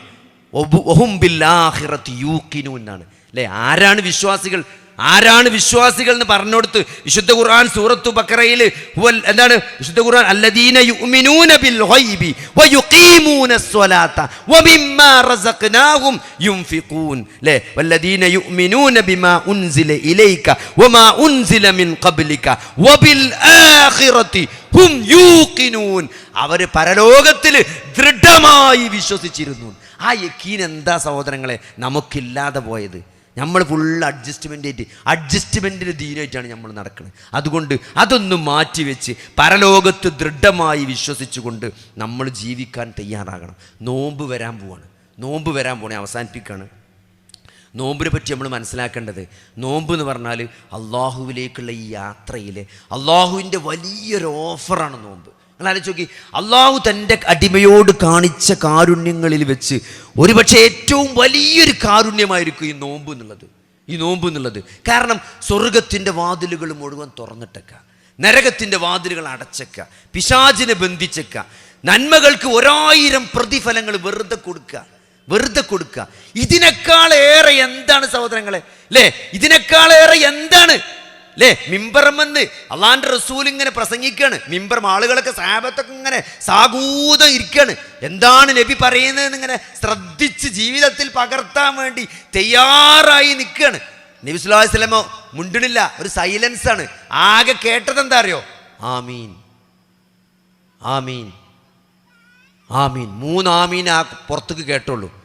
മിമ്പർമെന്ന് ഇറങ്ങിയൊക്കെ എന്നെ സഹാബത്ത് ചോദിച്ചു, എന്താ നബി നിങ്ങൾ 3 ആമീൻ പറഞ്ഞത്? 3 ആമീൻ പറഞ്ഞത് എന്താന്ന് ചോദിച്ചു. അപ്പോൾ ജിബ്രീൽ പ്രാർത്ഥിച്ചു. എന്താ പ്രാർത്ഥിച്ചത് നിങ്ങള്? ഒരു റമദാൻ കയ്യിൽ കിട്ടിയിട്ട്, ഒരു റമദാൻ കടന്നുപോയിട്ട് പാപങ്ങൾ പൊറുക്കപ്പെടാതെ പോകുന്ന വ്യക്തിയെ അള്ളാഹു ശപിക്കട്ടെ, അവന് ശാപമുണ്ടാകട്ടെ എന്ന് ജിബ്രീൽ പ്രാർത്ഥിച്ചപ്പം അള്ളാന്റെ റസൂൽ ആമീൻ പറഞ്ഞു. ഒരു റമദാൻ കയ്യിൽ കിട്ടിയിട്ട് പാപങ്ങൾ പൊറുക്കപ്പെടാതെ പോയാലേ ശാപമുണ്ടാകും. ആരാ പ്രാർത്ഥിച്ചത്? മലക്കുൽ മുക്കറം ജിബ്രീൽ. ആരാണ് ആമീൻ പറഞ്ഞത്? അള്ളാന്റെ റസൂലാണ് ആമീൻ പറഞ്ഞത്. ശപിച്ചുകൊണ്ട് ആമീൻ പറഞ്ഞ ശാപ പ്രാർത്ഥനയ്ക്ക് അള്ളാന്റെ റസൂൽ ആമീൻ പറയാന്നുള്ളത് ഗൗരവമുള്ള വിഷയമാണ്. കാരണം എന്താ അറിയോ? ആയിഷ ബീവി നബിനോട് ചോദിക്കുന്നുണ്ട്, നബിയെ, നിങ്ങളുടെ ജീവിതത്തിൽ ഏറ്റവും ദുഃഖമുള്ള ദിവസമേതായിരുന്നു? നിങ്ങളുടെ ജീവിതത്തിൽ നിങ്ങൾക്ക് ഏറ്റവും സങ്കടമുണ്ടായ ആ ദിവസം ഏതായിരുന്നു? ഖദീജ ബീവി മരണപ്പെട്ട ദിവസമാണോ നിങ്ങൾക്ക് ജീവിതത്തിൽ ഏറ്റവും സങ്കടമുണ്ടായത്? അപ്പം നബി ആയിഷ ബീവിയോട് പറഞ്ഞെന്താ അറിയോ? അല്ല, എനിക്ക് ഏറ്റവും സങ്കടം ഉണ്ടായതെന്നറിയങ്ങൾ, അതായത് മക്കയിൽ ദഅവത്ത് തുടങ്ങി, ലാ ഇലാഹ ഇല്ലല്ലാഹ് പറയാൻ തുടങ്ങി. ലാത്തനെയും മനാത്തനെയും നിങ്ങൾ വിളിച്ചരുത് കേട്ടോ. നിങ്ങൾ ലാത്തനെയും മനാത്തനെയും ഉസ്സനെയും വിളിച്ച് പ്രാർത്ഥിക്കരുത്. നിങ്ങൾ അള്ളാനെ മാത്രമേ വിളിച്ച് പ്രാർത്ഥിക്കാൻ പാടുള്ളൂ. അള്ളാഹിനോട് മാത്രമേ നിങ്ങൾ സഹായം തേടാൻ പാടുള്ളൂ. അള്ളാഹ്ക്ക് മാത്രമേ നിങ്ങൾ നേർച്ച നേരാൻ പാടുള്ളൂ. അള്ളാഹിനെ കൊണ്ട് മാത്രമേ നിങ്ങൾ സത്യം ചെയ്യാൻ പാടുള്ളൂ എന്ന് മക്കയിലെ മുശ്രിക്കുകളോട് അള്ളാഹിന്റെ റസൂൽ പറഞ്ഞപ്പം അതുവരെ അൽ അമീൻ എന്ന് വിളിച്ച നാവ് കൊണ്ട് അവർ സാഹിറെന്ന് വിളിച്ചു, അവർ ഭ്രാന്തനെന്ന് വിളിച്ചു, മാരണക്കാരനെന്ന് വിളിച്ചു, മജ്നൂൻ എന്ന് വിളിച്ചു, അപഹസിച്ചു, പരിഹസിച്ചു, ഉപദ്രവിച്ചു, എറിഞ്ഞു, ആട്ടിയോടിച്ചു. എല്ലാവിധ പീഡനങ്ങളും ഏറ്റപ്പോഴേ നബി ഒരു രക്ഷയില്ലായിട്ട് നബിയുടെ ഉമ്മാൻ്റെ വീട്ടുകാർ താമസിക്കുന്ന, ഗോത്രക്കാർ താമസിക്കുന്ന തായിഫിലേക്ക് ഒന്ന് പോയി നോക്കാൻ വിചാരിച്ചു. അങ്ങനെ തായിഫിലെ ഓരോ വീട്ടിലും നബി കയറി അഭയം കിട്ടുമോ എന്ന് നോക്കി. അവരാരും അഭയം കൊടുത്തില്ല. തായിഫിലെ തെരുവിലെ കുട്ടികൾ നബിയെ കല്ലെറിഞ്ഞു, നബിക്ക് മുറിവേറ്റ് രക്തം വാർന്നു. ആ ഒരു സന്ദർഭത്തിലാണ് നബിക്ക് ജീവിതത്തിൽ ഏറ്റവും സങ്കടം ഉണ്ടായത്. എന്നിട്ടോ ആ നേരത്ത് ജിബ്രീൽ വരുന്നുണ്ട്. എന്ത്? ഈ സമൂഹത്തെ മറിച്ച് ശിക്ഷിക്കാൻ, ഇവരങ്ങോട്ട് കമിഴ്ത്തി മറിച്ചിടാൻ, ആ മല ഇവരെ മേലെ കൂടെ മറിച്ചിടാൻ വേണ്ടി അള്ളാൻ്റെ കൽപ്പന ഉണ്ട്. നിങ്ങൾ അനുവാദം തന്നപ്പോൾ അവിടെ നടക്കും എന്ന് പറഞ്ഞു. അള്ളാൻ്റെ റസൂൽ അനുവാദം കൊടുത്തില്ല. ഒരാളെങ്കിലും ഇതിൻ്റെ പിന്മുറക്കാർ ഒരാളെങ്കിലും നന്നായാൽ അതാണ് ഖൈറ്, അതുകൊണ്ട് അത് ചെയ്യണ്ടെന്നാണ് പറഞ്ഞത്. അത്രയും സമൂഹത്തോട് തൻ്റെ ജനതയോട് കാരുണ്യമുള്ള ആ റസൂലുള്ളാഹി സ്വല്ലല്ലാഹു അലൈഹി വസല്ലമ ജിബ്രീലിൻ്റെ ശാപപ്രാർത്ഥനയ്ക്ക് ആമീൻ പറഞ്ഞ വിഷയമാണെന്ത്? റമളാൻ കയ്യിൽ കിട്ടിയിട്ട് പാപങ്ങൾ പൊറുക്കപ്പെടാതെ പോകുക എന്നുള്ളത്. അത് ഗൗരവമുള്ള വിഷയമാണ്. പിന്നെ രണ്ടാമത് പറഞ്ഞെന്തറിയോ? നേരത്തെ പറഞ്ഞ വിഷയമാണ് വൃദ്ധരായ മാതാപിതാക്കളെ കയ്യിൽ കിട്ടിയിട്ട് സ്വർഗം കിട്ടാതെ പോകുക എന്നുള്ളത്. എല്ലാവർക്കും ഇല്ലെന്നോ, ചെറിയ മകൻ്റെ അടുത്താണ് ഉമ്മയും ബാപ്പി ഉണ്ടാകുക. ഓ കൂലി ഓൻ കൊണ്ടുപോയിക്കോട്ടെ എന്നാണ് അല്ലേ എല്ലാവരും ഒരു ആറ്റിറ്റ്യൂഡ്. എന്താ തറവാട് ഓനല്ലെടുത്ത് ഓൻ നോക്കട്ടെ ഉമ്മാനും ബാപ്പാനും. അങ്ങനെയാണ് ആൾക്കാരെ വിചാരം. തറവാട് കൊടുക്കണ ഉമ്മാനും ബാപ്പാനും നോക്കാനുള്ള കൂലി അത്ര. സഹോദരങ്ങളെ, സ്വർഗാണ് നഷ്ടപ്പെടുന്നത്. അള്ളാന്റെ റസൂൽ മിമ്പർമെന്ന ആമീൻ പറഞ്ഞത് വൃദ്ധരായ മാതാപിതാക്കളെ കൈ കിട്ടിയിട്ടേ സ്വർഗം നേടാൻ പറ്റിയിട്ടില്ലെങ്കിൽ ശപിച്ചു പോകട്ടെ എന്നാണ്, നശിക്കട്ടെ എന്നാണ്, തുലയട്ടെ എന്നാ പറഞ്ഞത്. അതിന് അള്ളാന്റെ റസൂൽ ആമീൻ പറഞ്ഞത് ഗൗരവമുള്ള വിഷയമാണ്. മൂന്നാമത്തെ എന്താ അറിയോ? എൻ്റെ പേര് കേട്ടിട്ട് സലാത്ത് ചെല്ലാത്തവൻ, നബി സല്ലല്ലാഹു അലൈഹി വസല്ലമയുടെ പേര് പറഞ്ഞാലേ സല്ലല്ലാഹു അലൈഹി വസല്ലം എന്ന് പറയണം. അത് പറയാത്തവൻ ശപിക്കപ്പെടും. അതുകൊണ്ട് ഇത് ഗൗരവമുള്ള വിഷയമാണ്. ഈ നോമ്പെന്ന് പറഞ്ഞത് നഷ്ടപ്പെടുത്താൻ പാടില്ലാത്തതാണ് അല്ലേ? എന്തിനാണ് നോമ്പ്? ലഅല്ലക്കും തത്തഖൂൻ, നിങ്ങൾക്ക് തെക്കുവണ്ടാകാനാണ് അല്ലേ? രാവിലെ മുതൽ വൈകുന്നേരം വരെ പട്ടിണി കിടക്കണതേ തെക്കുവണ്ടാകാൻ വേണ്ടിയാണ്. നമ്മളെ നോമ്പ് എന്താ സഹോദരങ്ങളെ? നമ്മൾ രാവിലെ നീച്ചിട്ട് ഇന്നിപ്പോൾ എന്താ പത്തിരി അല്ലേ? പത്തിരിക്കൊന്നും ഇപ്പോൾ ഒരു ഇതില്ല. പണ്ടൊക്കെ നോമ്പ് പറഞ്ഞാൽ നമുക്കൊരു സന്തോഷമായിരുന്നു. കാരണം അന്ന് ആ പത്തിരി ഇട്ടുള്ളൂ. ഇന്നിപ്പോൾ ഏത് ഹോട്ടലിൽ പോയാലും നെയ്സ് പത്തിരിയാണ്. ചപ്പാത്തി കമ്പനിയിൽ ഒരു 3 രൂപയ്ക്ക് പത്തിരി ഇട്ടു. ഇപ്പോൾ നെയ്സ് പത്തിരിനേക്കാൾ നെയ്സായ പത്തിരി ഇട്ടു, പേപ്പറിൻ്റെ മാതിരത്തെ പത്തിരി. അതുകൊണ്ട് അതിനൊരു വില ഇല്ല. ഇപ്പോൾ പണ്ട് നോമ്പ് വരുമ്പോൾ ഒരു സന്തോഷമാണ് പത്തിരി എന്നാലോചിച്ചിട്ട് അല്ലേ?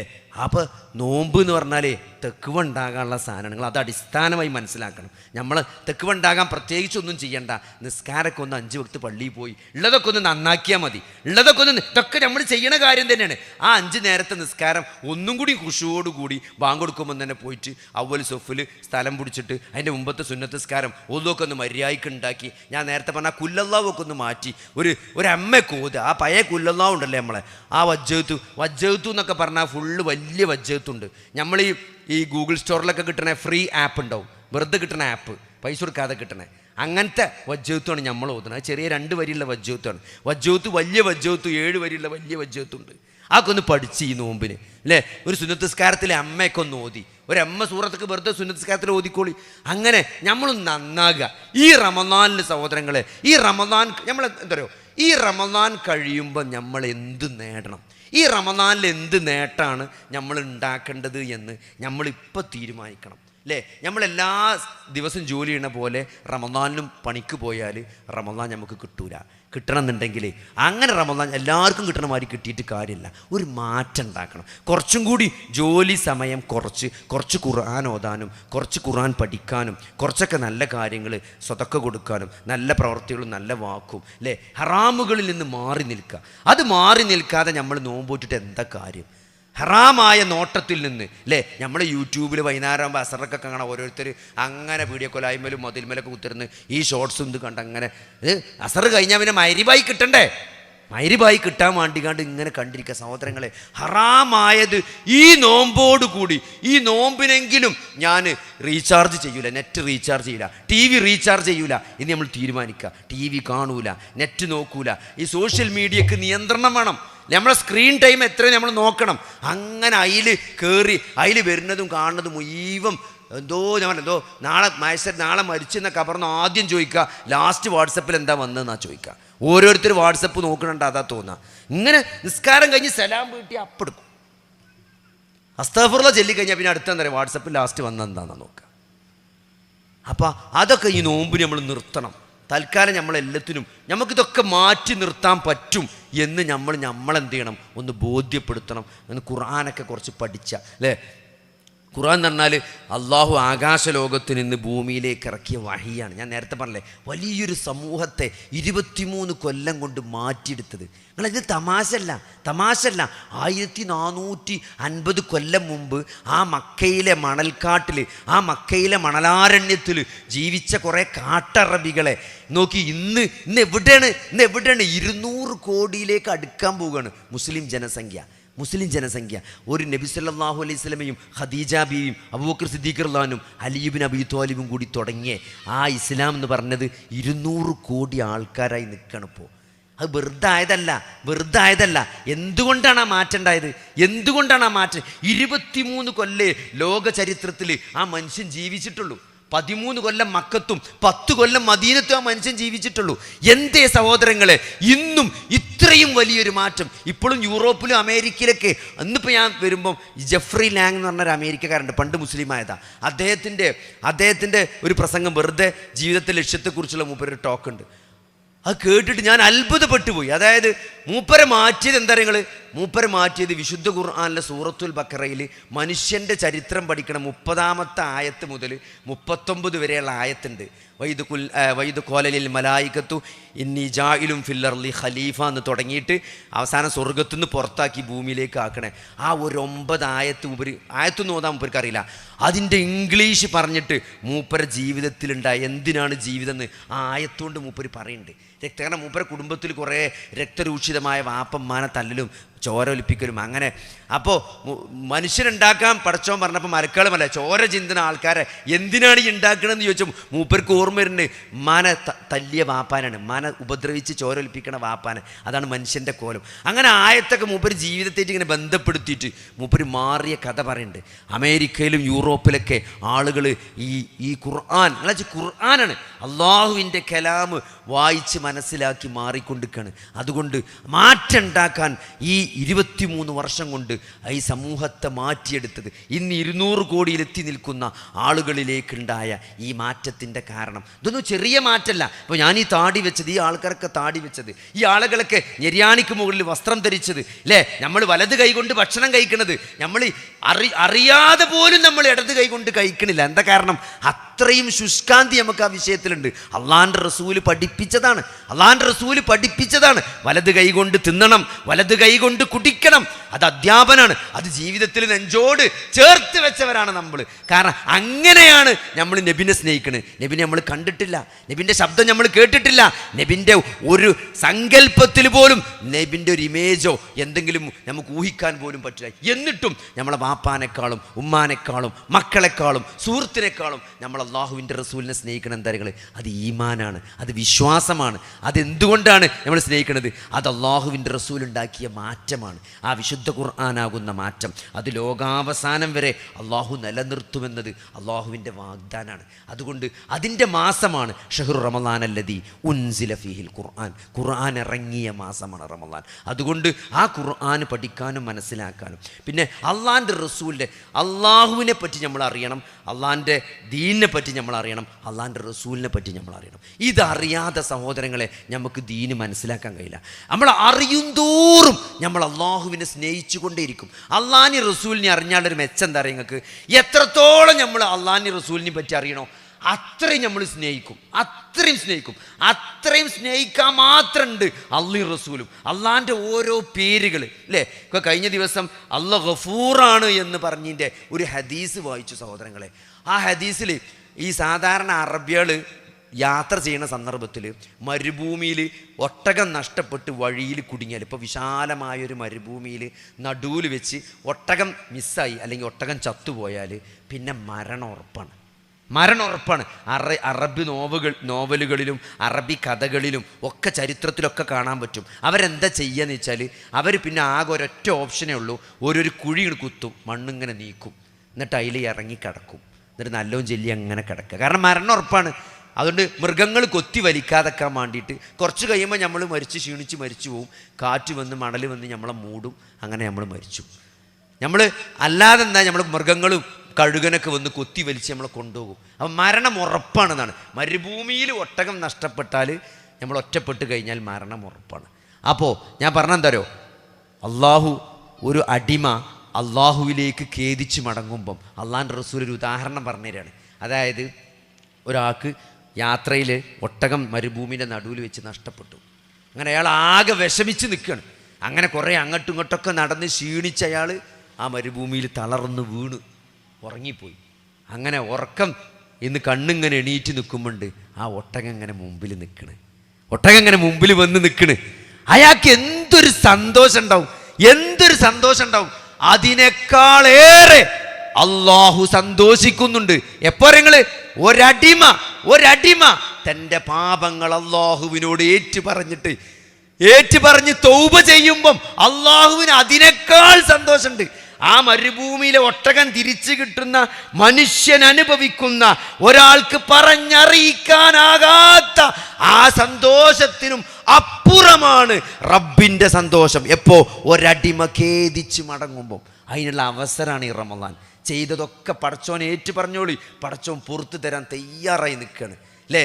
നരകത്തിൻ്റെ വാതിലടച്ച് സ്വർഗത്തിൻ്റെ വാതിൽ തുറന്നു വെച്ച് പാപങ്ങൾ പൊറുക്കാൻ വേണ്ടി ചോദിക്കുന്നവർക്ക് പാപങ്ങൾ പുറത്തു കൊടുക്കാൻ കാത്തു നിൽക്കുന്ന ഒരു അള്ളാഹുവിനെ പറ്റി നിങ്ങൾ അറിഞ്ഞാൽ നിങ്ങൾ കൂടുതൽ ആ റബ്ബിനെ നിങ്ങൾ സ്നേഹിക്കും.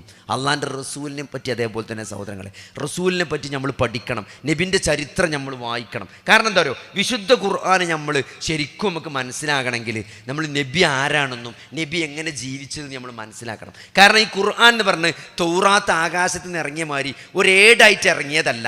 നബി സല്ലല്ലാഹു അലൈഹി വസല്ലമയുടെ 23 കൊല്ലത്തെ ജീവിതത്തിൻ്റെ ഓരോ സന്ദർഭങ്ങളിൽ ഓരോ സാഹചര്യങ്ങളിലും കുറച്ചായിട്ട് ഇറങ്ങിയതാണ് ഈ ഖുർആൻ എന്ന് പറഞ്ഞാൽ. അപ്പോൾ നബിൻ്റെ ചരിത്രം മനസ്സിലാക്കിയാലേ ഖുർആൻ നമുക്ക് ശരിക്കും മനസ്സിലാകുള്ളൂ. നിങ്ങൾ സൂറത്തു ആലു ഇമ്രാൻ എന്ന് പറഞ്ഞാൽ ഉഹുദ് യുദ്ധവുമായി ബന്ധപ്പെട്ട് കുറേ ആയത്തുകളുള്ളൊരു സൂറത്താണ്. അപ്പോൾ ശരിക്കും ഉഹുദ് യുദ്ധം എന്താണെന്ന് മനസ്സിലാകാത്ത ഒരാൾക്ക് ആലു ഇമ്രാൻ ഓതിയാൽ അത് പൂർണ്ണമായിട്ട് ഉൾക്കൊള്ളാൻ കഴിയില്ല. അതേപോലെ തന്നെ സൂറത്തു അംഫാൽ ബദർ യുദ്ധവുമായി ബന്ധപ്പെട്ട് കുറേ ആയത്തുകളുള്ളൊരു സൂറത്താണ് സൂറത്തു അംഫാൽ. ബദർ മനസ്സിലാക്കാത്ത ഒരാൾ, ബദർ എങ്ങനെ ഉണ്ടായത്, എപ്പോഴാണ് ഉണ്ടായത്, എന്തൊക്കെയാണ് ബദറിൽ സംഭവിച്ചത് എന്ന് നബി ചരിത്രം അറിയാത്ത ഒരാൾ സൂറത്തു അംഫാൽ മര്യാദയ്ക്ക് ഉൾക്കൊള്ളാൻ കഴിയില്ല. അതേപോലെ തന്നെ സഹോദരങ്ങളെ, ഓരോ സൂറത്തു അഹ്സാബ് ഖന്തക് യുദ്ധവുമായി ബന്ധപ്പെട്ടതാണ്. സൂറത്തു ഹഷർ അല്ലേ, അത് മദീനയിലെ ജൂതന്മാരുമായി ബന്ധപ്പെട്ട സൂറത്താണ് ഇല്ലേ. ഇന്നാ ഫതഹ്നാലക ഫതഹം മുബീന എന്ന സൂറത്തു ഫതഹ് ഹുദൈബിയ സന്ധിയുമായി ബന്ധപ്പെട്ടിറങ്ങിയ സൂറത്താണ്. ഹുദൈബിയ സന്ധി എന്താണെന്ന് ചരിത്രത്തിൽ മനസ്സിലാകാത്ത ഒരാൾ സൂറത്തു ഫതഹ് ഓതി ആ മര്യാദയ്ക്ക് ഉൾക്കൊള്ളാൻ കഴിയില്ല. കാരണം ഉമർ റളിയല്ലാഹു അൻഹു പോലും ആ ഹുദൈബിയ സന്ധിയുടെ ആ സന്ധി വാക്കുകൾ ഇങ്ങനെ എഴുതിയിരുന്ന സന്ദർഭത്തിൽ അത് അത്രയും മുസ്ലിങ്ങൾ പറയണെന്ത് ബിസ്മില്ലാഹിർ റഹ്മാനിർ റഹീം എന്ന് എഴുതാൻ പറഞ്ഞു. അപ്പോൾ മക്കയിലെ മുശ്രിക്കുകൾ പറഞ്ഞു അങ്ങനെ ബിസ്മില്ലാഹിർ റഹ്മാൻ റഹീം ഒന്നും എഴുതാൻ പറ്റൂല, കാരണം അള്ളാഹു റഹ്മാനും റഹീമും അല്ല. റഹ്മാനും റഹീമുമാണെങ്കിൽ പിന്നെ നിങ്ങളും നമ്മളും തമ്മിൽ എന്താ വ്യത്യാസം? അതുകൊണ്ട് ബിസ്മില്ലാന്ന് എഴുതാൻ പറ്റുള്ളൂ. എന്നാൽ ബിസ്മില്ലാന്ന് എഴുതി. അങ്ങനെ എന്തൊക്കെ നമ്മൾ പറഞ്ഞോ അതൊന്നും പറ്റൂല എന്ന് പറഞ്ഞിട്ട് തിരുത്തി എഴുതിയ സാധനമാണ് ഈ ഹുദൈബിയ സന്ധി. അതിങ്ങനെ വായിച്ചു നോക്കിയാൽ നമ്മൾ മുസ്ലിങ്ങൾക്ക് വലിയൊരു നഷ്ടമായിട്ടാണ് തോന്നുക. ആ എഴുതി കഴിഞ്ഞ നേരത്ത് ഉമർലാൻ നബിനോടൊരു ചോദ്യം ചോദിക്കുന്നുണ്ട്. ഇതിങ്ങനെ സഹിക്കാൻ പറ്റാതെ നിൽക്കുകയാണ് ഉമർലാൻ നബിനോട് ചോദിക്കണേ, അല്ല നബിയെ, നമ്മൾ സത്യത്തിൽ തന്നെ അല്ലേ? എന്തിനാണ് നമ്മൾ ഈ പതിത്വം പേർ ഇതൊക്കെ ഒപ്പിട്ട് കൊടുക്കണേ? എന്തിനാണ്? ഇത് സത്യം തന്നെ അല്ലേ? ഈ ദീന് സത്യമല്ലേ എന്ന് ചോദിച്ചപ്പം സത്യമാണ്. അതിനെപ്പറ്റി ആയത്തിറങ്ങാണ്. ഇന്നാ ഫതഹ്നാലക ഫതഹം മുബീന, വ്യക്തമായ വിജയമാണ് ഞാൻ നിങ്ങൾക്ക് നേടിത്തന്നത്. എന്ത് വായിച്ചാൽ തോന്നുന്ന വമ്പം പരാജയമാണെന്നാണ്. ആ സാധനത്തെ പറ്റി ആയത്തിറങ്ങാണ്. നമുക്ക് ഉൾക്കൊള്ളാൻ പറ്റൂല, ആയത്തിറങ്ങാണ്, ഇത് വിജയമാണെന്ന്. പക്ഷേ ചരിത്രം അവിടെ നിന്ന് പഠിച്ചാലേ നമുക്ക് മനസ്സിലാവും മുസ്ലിങ്ങളുടെ വിജയത്തിൻ്റെ തുടക്കമായിരുന്നു ഹുദൈബിയ സന്ധി. അവിടുന്ന് അങ്ങോട്ട് പിന്നെ ഫുള്ള് വിജയമാണ്. അതിൻ്റെ കാരണം ആ ഹുദൈബിയ സന്ധിയാണ്. കാരണം എന്താ പറയുക, ഒരു മുസ്ലിം ഒരാൾ മക്കയിൽ നിന്ന് മുസ്ലിമായി കഴിഞ്ഞാൽ മദീനത്തേക്ക് വരാൻ പറ്റൂല. മദീനത്തേക്ക് എന്ത് ചെയ്യാൻ പറ്റൂല?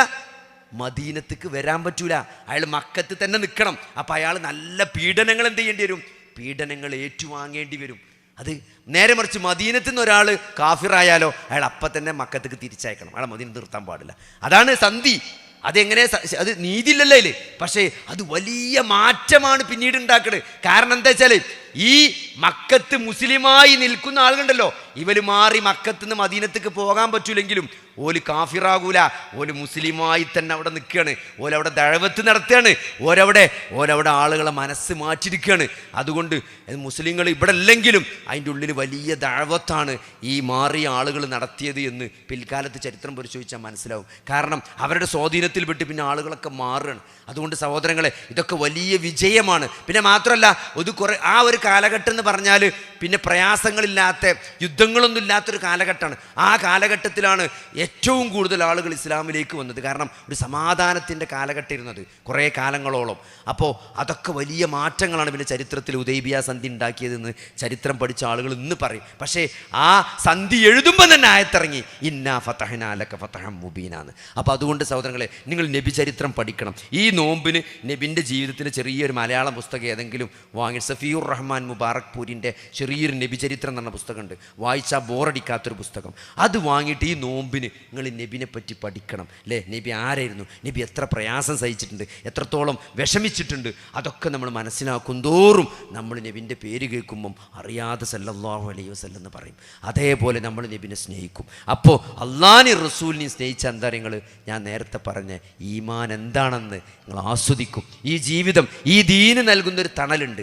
അള്ളാഹുവും റസൂലിൻ്റെ ദീനിന് മനുഷ്യന് നൽകുന്ന ഒരു ആശ്വാസമുണ്ട്, ഒരു തണലുണ്ട്. ഏത് പ്രതിസന്ധിയിലും എത്ര വലിയ മുസീബത്ത് നമ്മളെ ബാധിച്ചാലും അതൊന്നും നമ്മളെ യേശൂല. കാരണം ഈ മരണത്തിന് ശേഷം ഒരു ജീവിതമുണ്ട്.